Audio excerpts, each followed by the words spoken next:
due to a point charge.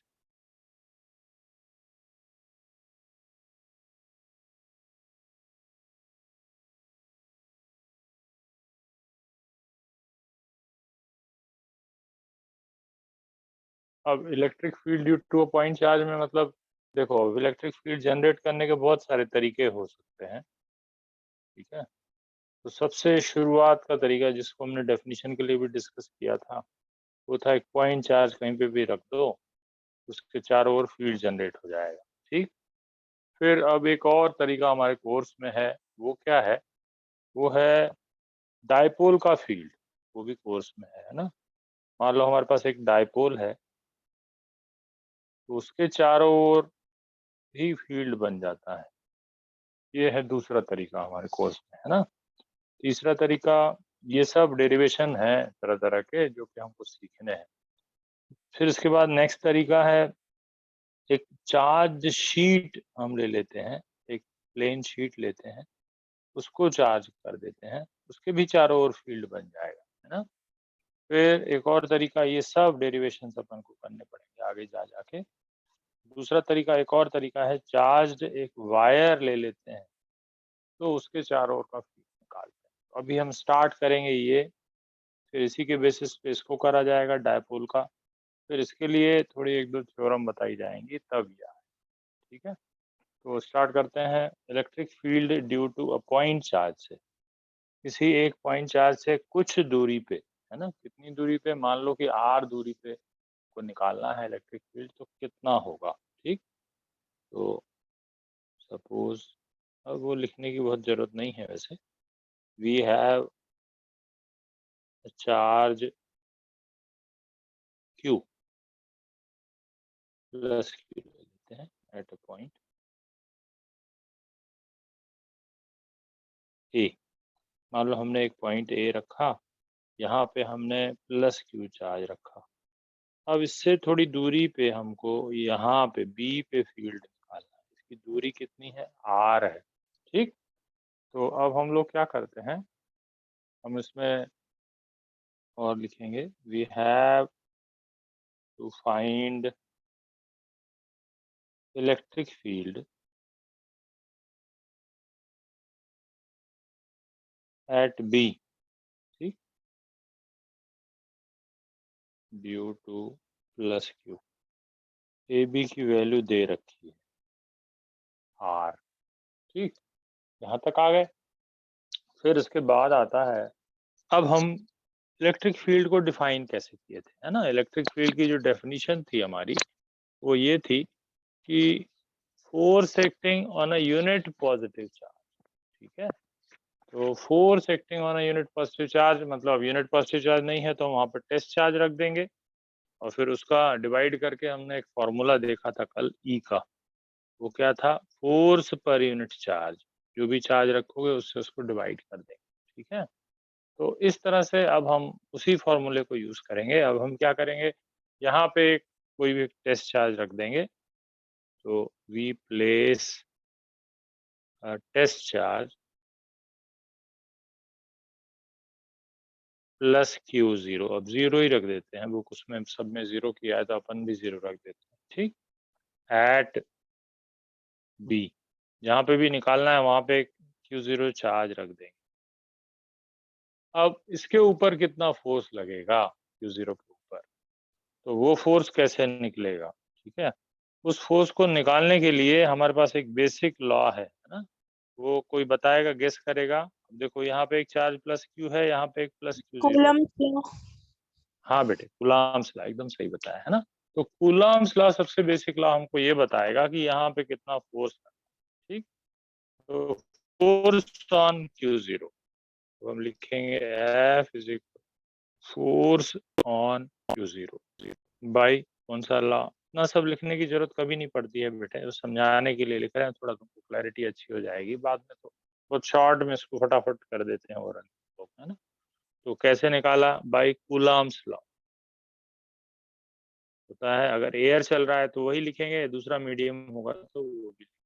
चलो मान लो पहले एयर की करते हैं, तो Q1 Q2, Q1 मतलब पहला चार्ज, Q2 मतलब दूसरा charge, Q1 Q2 upon distance square, ये निकला है ना, इस तरह से। ठीक, फिर फोर्स की वैल्यू तो निकल आई, अब हम इलेक्ट्रिक फील्ड भी निकाल सकते हैं। ठीक, and E equal to electric field at B equal to होगा F अपॉन Q0। हमने देखा था कि फोर्स अपॉन टेस्ट चार्ज रखने से हो जाता है। ठीक, तो ये हमने किया F अपॉन Q0। अब हम F की वैल्यू उसमें रख देंगे और Q0 से इसको डिवाइड कर दो। यहाँ देखो, ये Q0 को यहाँ ट्रांसपोज कर, अपने आप अपन F1 Q0 की वैल्यू मिलेगी, और वो होती है 1/4πε0 Q अपॉन R स्क्वायर। तो ये फॉर्मूला अपन को याद रखना है। ठीक है, तो क्या फॉर्मूला मिला पॉइंट चार्ज के लिए डेरिवेशन का? वो मिला है Q अपॉन R स्क्वायर करके हम लोग याद रखते हैं। देखो, ये तो कांस्टेंट है सामने, तो इसलिए उसको अलग से याद रखने की जरूरत नहीं हो, तो पहले से ही हमको याद है। ठीक है, तो ये बना Q अपॉन R स्क्वायर। ठीक है, इसके बाद आते हैं, अब इसको अगर दूसरा मीडियम हो तो क्या? तो मीडियम अगर ओरिजिनल एयर नहीं है, जो भी मीडियम है बीच का, दूसरा कुछ मीडियम है, तो यहाँ पे K आ जाएगा उसके बगल में। ठीक, तो लिख देते हैं डायरेक्ट, फॉर अदर मीडियम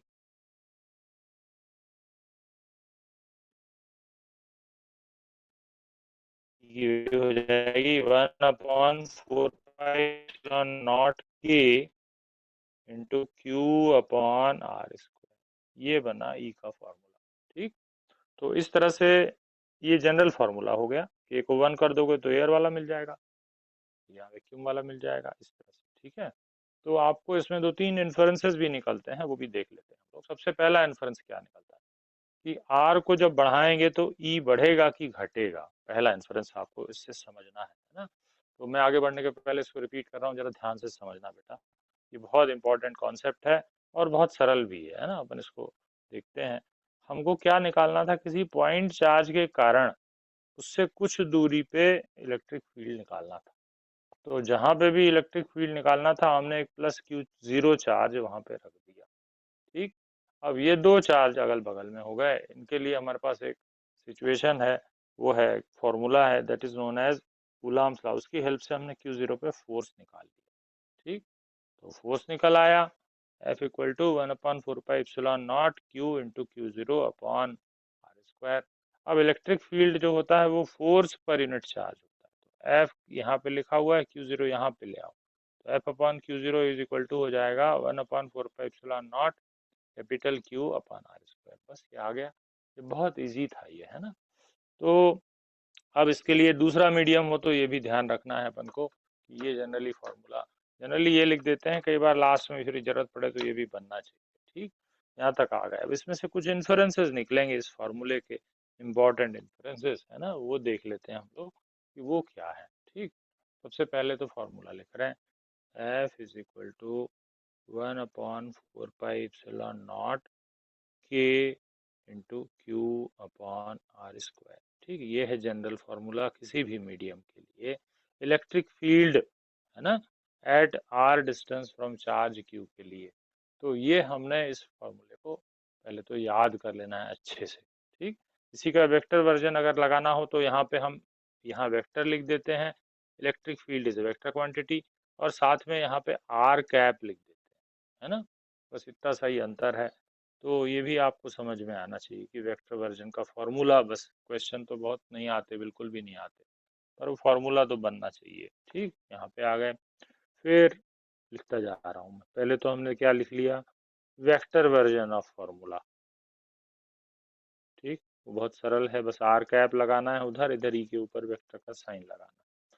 दूसरे नंबर पे आते हैं। ठीक, अब दूसरे नंबर पे आते हैं कि अगर हम स्टडी कर रहे हैं वेरिएशन को, कि आर को बढ़ा रहे हैं तो क्या होगा, एज आर इंक्रीजेस ई क्या होगा, बढ़ेगा कि घटेगा। एक जनरल ऑब्जर्वेशन का क्वेश्चन है बेटा, बिल्कुल समझ में आना चाहिए। तो ये तो बहुत सरल है बेटा, जब आर बढ़ेगा, क्योंकि देखो आर डिनोमिनेटर में है, तो जब आर डिनोमिनेटर में है तो हमने ये देखा कि जब हम आर बढ़ाएंगे तो ई घटेगा, और स्क्वायर के रेशियो में घटेगा। मतलब इसको 2 गुना करोगे तो 1/4 टाइम्स हो जाएगा। फिलहाल जनरल अपन लिख लेते हैं कि आर क्या होता है, आर डिक्रीज होता है, ठीक। और ऐसे भी इसको क्वेश्चंस में ऑब्जेक्टिव्स में पूछा गया है, is inversely proportional to 1/r²। देखो अब चार्ज को कांस्टेंट कर दें, सबको कांस्टेंट कर दें, तो ई का वेरिएशन आर के साथ कैसा हो रहा है, ये अपने यहाँ पुराने ऑब्जेक्टिव में एक दो बार पूछा गया है। तीसरे नंबर पे आता है डायरेक्शन ऑफ फील्ड, है ना। तो डायरेक्शन ऑफ इलेक्ट्रिक फील्ड, ये भी हमको समझना है अच्छे से।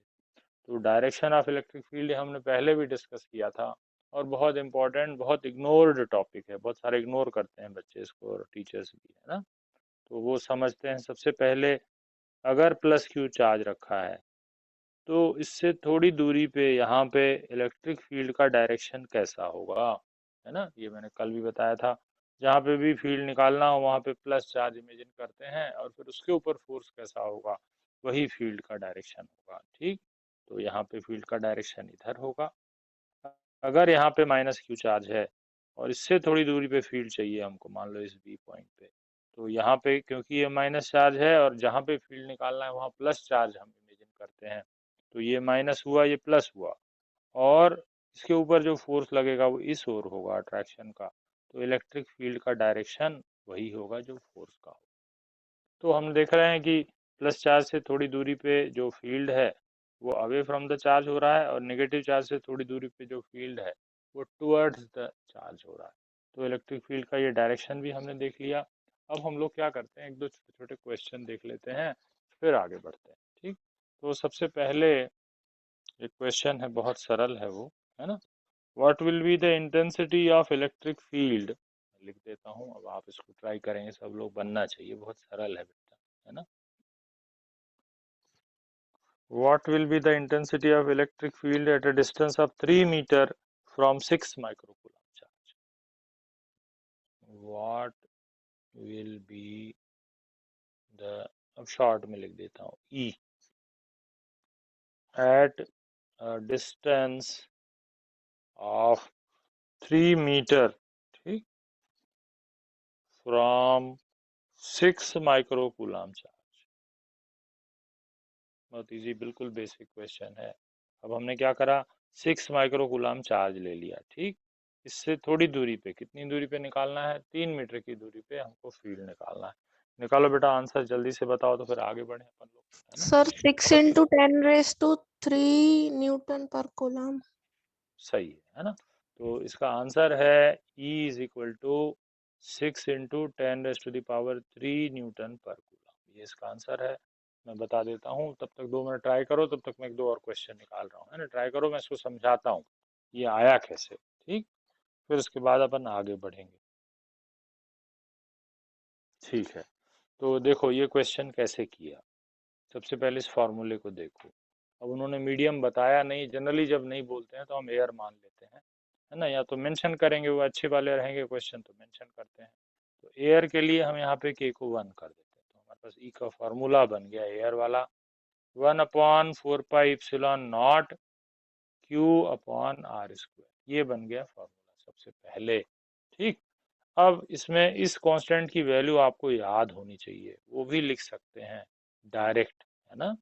ये हुआ इतना क्यू। अब क्यू की वैल्यू भी लिखो इसमें, क्यू की वैल्यू, चार्ज की वैल्यू दी हुई है, चार्ज की वैल्यू कितनी दी है देखो, 6 माइक्रोकूलम, तो माइक्रो की वैल्यू लिख दो, ये हुआ 6 × 10⁻⁶ अपॉन r², नीचे 3 का स्क्वायर, दैट इज 9। तो ये बहुत आसान क्वेश्चन उन्होंने दे दिया था। 6 × 10⁻⁹ तो 6 × 10⁻⁹ इज 3। इलेक्ट्रिक फील्ड का यूनिट लिखना जरूर बेटा, ठीक है। ये हुआ न्यूटन पर कूलम। बहुत अच्छा, बहुत सरल क्वेश्चन था, बिल्कुल बेसिक, है ना। इस तरह के मैंने एक दो और क्वेश्चन निकाले हुए हैं, तो अब उन सब क्वेश्चंस को देखते हैं कि करके। अब आपको जो है एक और क्वेश्चन लिख रहा हूं मैं, ठीक। नेक्स्ट क्वेश्चन है, find the electric field due to a charge of 5 × 10⁻⁻8 coulomb. Find electric field due to point charge कितना है point charge? 5 into 10⁻⁻8 coulomb at a point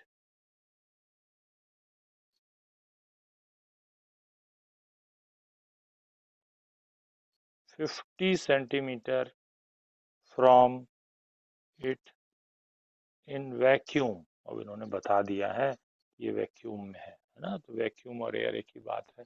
अब इसके बाद इसको फटाफट करो, आंसर को निकालो। तो मेरे पास सॉल्यूशन है उसका, तो मैं आंसर बता देता हूँ, है ना। जल्दी से कर लो, तो थोड़ा सा प्रैक्टिस भी, कॉन्फिडेंस भी आ जाए कि ठीक है अपन कर सकते हैं, है ना।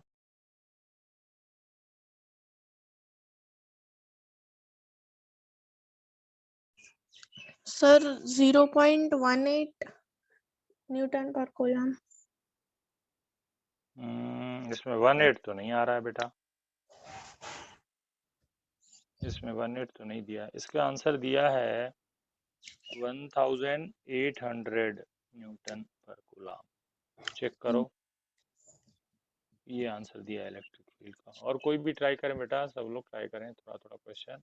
देखो इनिशियली नहीं बने तो भी तो करना है अपन को, है ना। करते करते बनेगा। बाकी लोग भी सब ट्राई करो, थोड़ा थोड़ा मेथड भी देखो क्लियर है, फॉर्मूले भी। क्वेश्चन बहुत छोटे ही आ रहे हैं, है ना। सर आ गया, वो ठीक। उसको मीटर में कन्वर्ट हाँ करेंगे। हाँ, तो देखो इसमें ये चीजें हैं बहुत इंपॉर्टेंट, और बहुत छोटी सी चीजें हैं। वो ऐसे ही क्वेश्चन फिर भी नहीं दे रहे हैं आपको, है ना। तो उन्होंने क्या कर दिया, वो सेंटीमीटर डाल दिया और उसमें झटका खा गया बच्चा। वो सोचे, क्या सोचेगा कि अरे तो बहुत सरल है, लेकिन सरल तो है, उसमें छोटा सा ट्विस्ट है ना। तो चलो हम इसको भी देख लेते हैं जल्दी से, जिनको नहीं समझ में आ रहा है उन बच्चों के लिए, कि ई की वैल्यू निकालना है, इलेक्ट्रिक फील्ड, और क्यू दिया हुआ है 5 इंटू 10⁻⁻8। कितनी दूरी पे निकालना है? 50 सेंटीमीटर। अब ध्यान दो यहाँ पे, यूनिट 0.50 मीटर। बस, तो फिर क्वेश्चन ही खत्म हो गया। E is equal to 9 into 10⁻⁹ Q upon R square. तो रख दो वैल्यू, देखो जरा क्या हो रहा है। क्यू की वैल्यू है 5 इंटू 10⁻⁻8 अपॉन, और ये आंसर आ जाएगा। ठीक। फिर एक और क्वेश्चन, अच्छे क्वेश्चन है, छोटे छोटे हैं बेटा, इतने ही बस पूछ ही रहे हमारे यहाँ भी। तो ये क्वेश्चन है, an electric charge of 2 microcoulomb experiences, ठीक है, an electric charge of 2 microcoulomb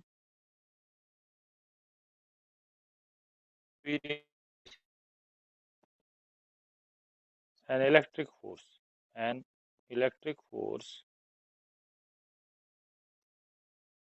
of 3 into 10⁻⁻³ Newton when kept at a point in vacuum, ठीक। Find electric field at that point, find electric field at that point। अब ये question में पुराना formula लगेगा, कल वाला जो अपन ने पढ़ा था, ठीक है, ध्यान रखना, इसको मत लगा देना। क्या क्या चीजें दी हैं उनको सिंबल्स में लिख लो, तो तुमको अपने आप फार्मूला समझ में आने लगेगा। ठीक। तो देखो क्या क्या दिया है, और एक पुराना कल वाला फार्मूला अपन को लगेगा, वो वाला बहुत इजी था वो भी। क्या क्या दिया है मैं लिख देता हूँ। चार्ज दिया है क्यू, ठीक, क्यू चार्ज दिया है 2 माइक्रोकूलम, 2 इंटू 10⁻⁻6 कूलम, ठीक। फोर्स दिया हुआ है, फोर्स कितना लग रहा है, 3 इंटू 10⁻⁻³ न्यूटन। पूछा क्या है, ई। अब क्यू, एफ और ई में एक रिलेशन अपन ने कल देखी थी, इसमें वही वाली, ठीक है। तो कौन सा फॉर्मूला लगेगा, किसी को याद आ रहा है? E इज इक्वल टू, हाँ बेटा सही बताया, E is equal to F/Q। बहुत सरल है, बस आपको सही नंबर्स और सही यूनिट्स रखने हैं, है ना। और कितना फील्ड आ रहा है बताओ जल्दी से, छोटा सा तो क्वेश्चन है बेटा।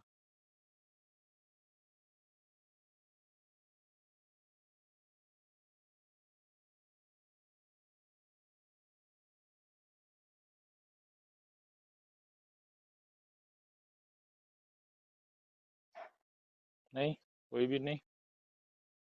F इज 3 इंटू 10⁻³ ठीक, और कितना है 3, ठीक है, और वो आ जाएगा 3 के अपॉन में 2 कर दोगे तो 1.6 1.5 आ जाएगा, है ना। तो ये हुआ ठीक दूसरा क्वेश्चन। अब इसको कर लेना बेटा, इसका आंसर आएगा 1500 न्यूटन पर कूलम, है ना, इसका आंसर आएगा। ठीक है, एक और क्वेश्चन, फिर उसके बाद आगे बढ़ते हैं। एक और क्वेश्चन है जो कि आपको बनना चाहिए, ये सीबीएसई में कभी तो भी आया हुआ क्वेश्चन है, ईयर नहीं लिखा है इसमें बुक में, तो उसको देखते हैं। है वैसे ही बिल्कुल बेसिक क्वेश्चन, ठीक। An electron is separated by a proton by a distance of 0.55 angstrom. Calculate the electric field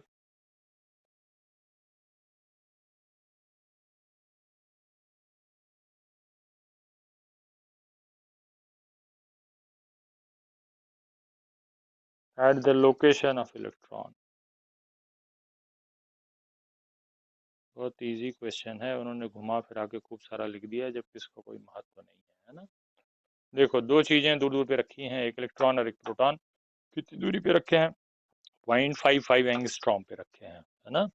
अब at the location of electron, electron की जगह पे कितना फील्ड जनरेट होगा, है ना। तो अगर मैं इसका डायग्राम बना दूं तो बहुत सरल हो जाए, ये वैसे ही सरल है। अब दो चीजें हैं, अपन पी और ई लिख देते हैं। मान लो एक प्रोटॉन है और एक इलेक्ट्रॉन है, ये एक दूसरे से कुछ दूरी पे रखे हैं, है ना।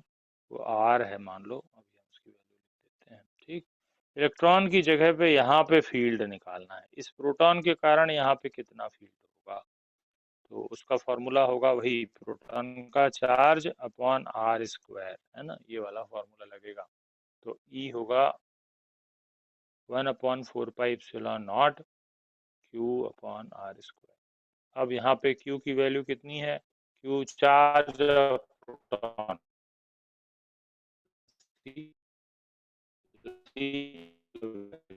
है, ठीक। फिर आर, इन दोनों के बीच का दूरी जितनी है वो दिए रखी है, आर कितना है? 0.55 एंगस्ट्रॉम, ठीक। तो एंगस्ट्रॉम की वैल्यू लिख दो 10⁻⁻10 metre.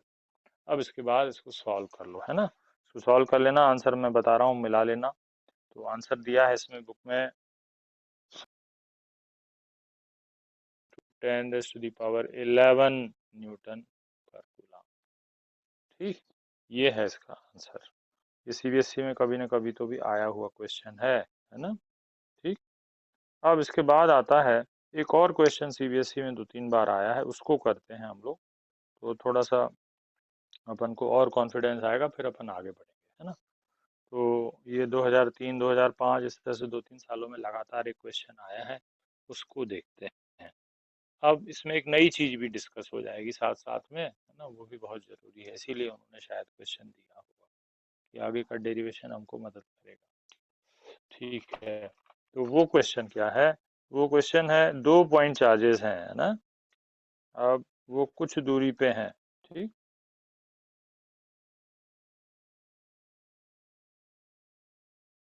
To point charges Q A and Q B, ठीक। Two point charges Q A equal to, value दे रखी है 3 माइक्रोकूलम, एंड क्यू बी, ठीक, equal to -3 microcoulomb, are located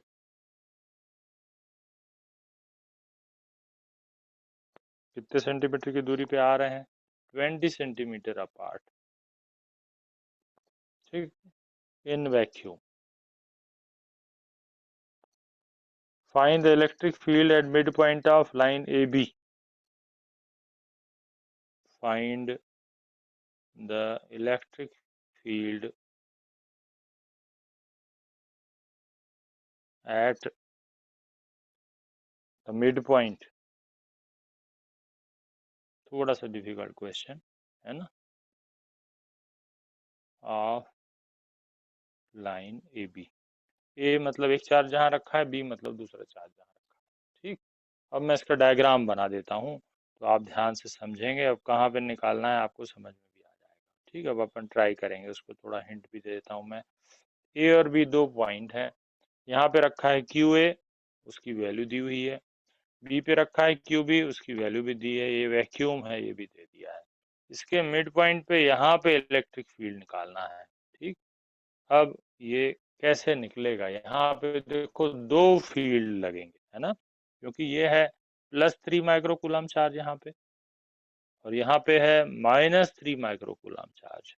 तो ये दोनों यहाँ पे फील्ड जनरेट करेंगे, और उस फील्ड को हम लोग को सुपरपोजिशन प्रिंसिपल से वेक्टर सम निकालना पड़ेगा, है ना। तो सबसे पहले अगर हम एनालाइज करें, जैसे हम आपको हिंट दें, तो आप सोचो कि एम पर जो फील्ड का डायरेक्शन है वो ए के कारण किस तरफ होगा? कोई भी बताएं बेटा। अगर हम कह रहे हैं ई ए, मतलब field due to charge at A, किस पॉइंट पे निकाला है? एम पे। वो किस तरफ होगा, उसका डायरेक्शन आपको बताना है पहले तो, है ना। किस तरफ होगा बेटा, कोई बताएगा? एम की साइड कोई होगा सर। बताएगा? नहीं, तो एम पे तो होगा बेटा, लेकिन इधर होगा कि इधर, इस तरफ बताएं। एम से बी की तरफ होगा कि एम से ए की तरफ होगा, ऐसा बताएं, सोचिए। एम से बी की तरफ।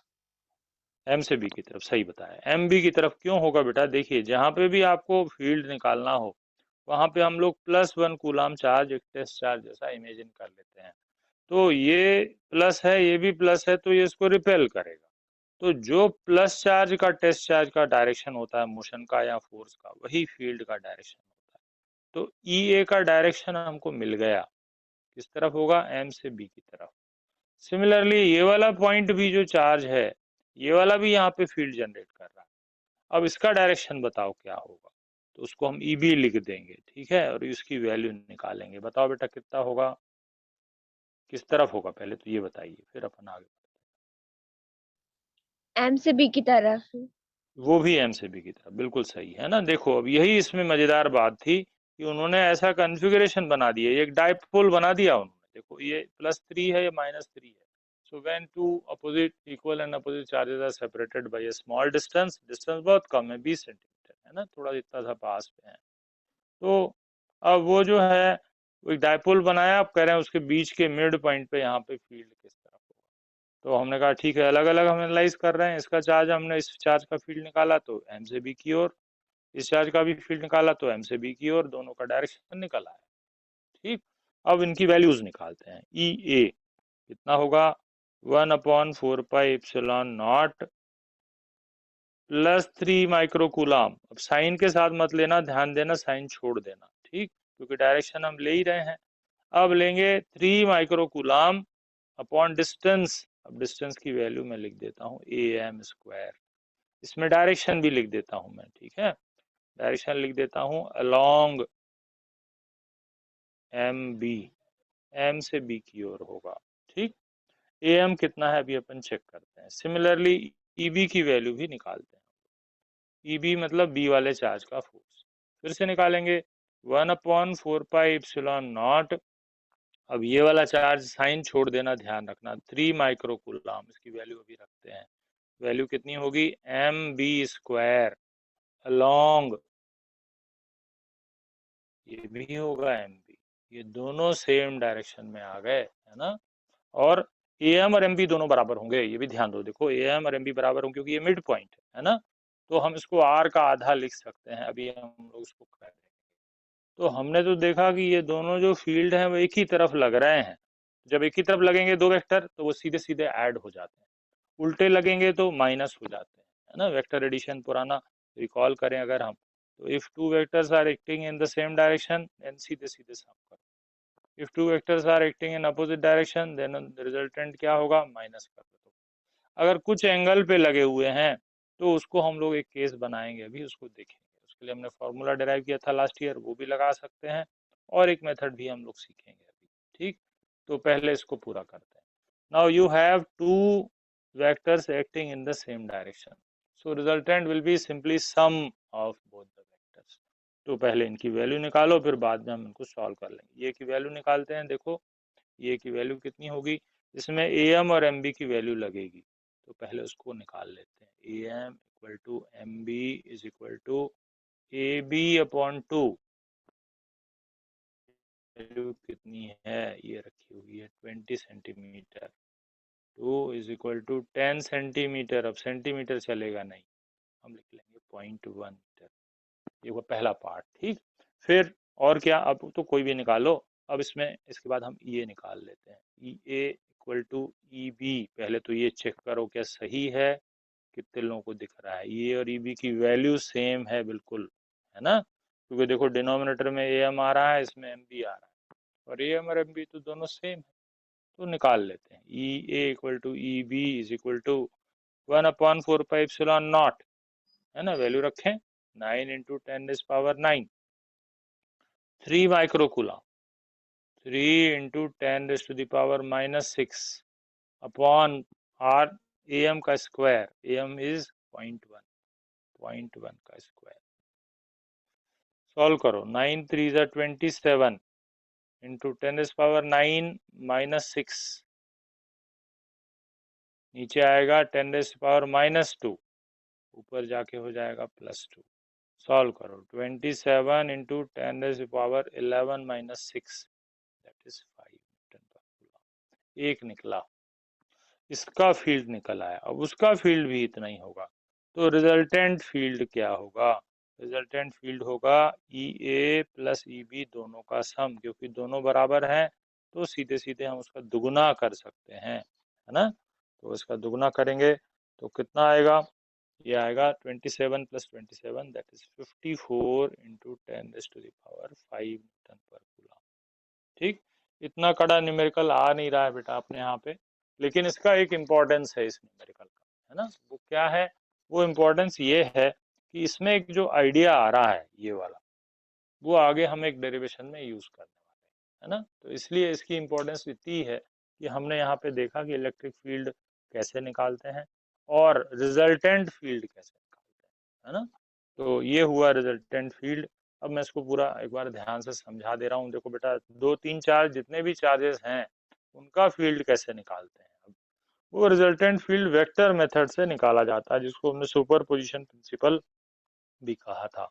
अब यहाँ पे एक +3 माइक्रोकूलम है, एक -3 माइक्रोकूलम है, थोड़ी दूरी पे रखे हैं, इनके मिड पॉइंट पे किनारे वाली लाइन के निकालना था फील्ड। तो हमने कहा ठीक है, इसका फील्ड का डायरेक्शन ये देखा, इसका डायरेक्शन भी वही देखा, तो तय हो गया कि दोनों ऐड होंगे। अब इसका फील्ड हमने निकाला, उसका फॉर्मूला था Q/r², ये हो गया। इसको फॉर्मूले से सॉल्व किया हमने। फिर इसी तरह से ये भी उतना ही आएगा। साइन छोड़ देना चार्ज का, ध्यान रखना, नहीं तो क्योंकि हम डायरेक्शन को कंसिडर कर रहे हैं साइन की हेल्प से ही, तो इसलिए हम साइन को हटा देंगे। अब हम इस डायरेक्शन पे फोकस करेंगे। ये डायरेक्शन हमने लिख दिया है, दोनों सेम डायरेक्शन में हो रहे हैं तो सेम होंगे और ऐड हो जाएगा वो, है ना। तो इस तरह से हमने ये देख लिया। ये हुआ पूरा का पूरा इलेक्ट्रिक फील्ड का कॉन्सेप्ट, पॉइंट चार्ज वाला, ठीक। फिर इसके बाद हम लोग दो चीजें कल करें, कल से स्टार्ट करेंगे। आज मैं इसका इंट्रोडक्शन दे देता हूँ बस, तो थोड़ा सा उसको भले देख लेना, हो सकेगा तो, नहीं तो कोई बातें हम बताएंगे। तो अब हमारे पास दूसरे नेक्स्ट दो बहुत इंपॉर्टेंट डेरिवेशन है, electric field due to dipole.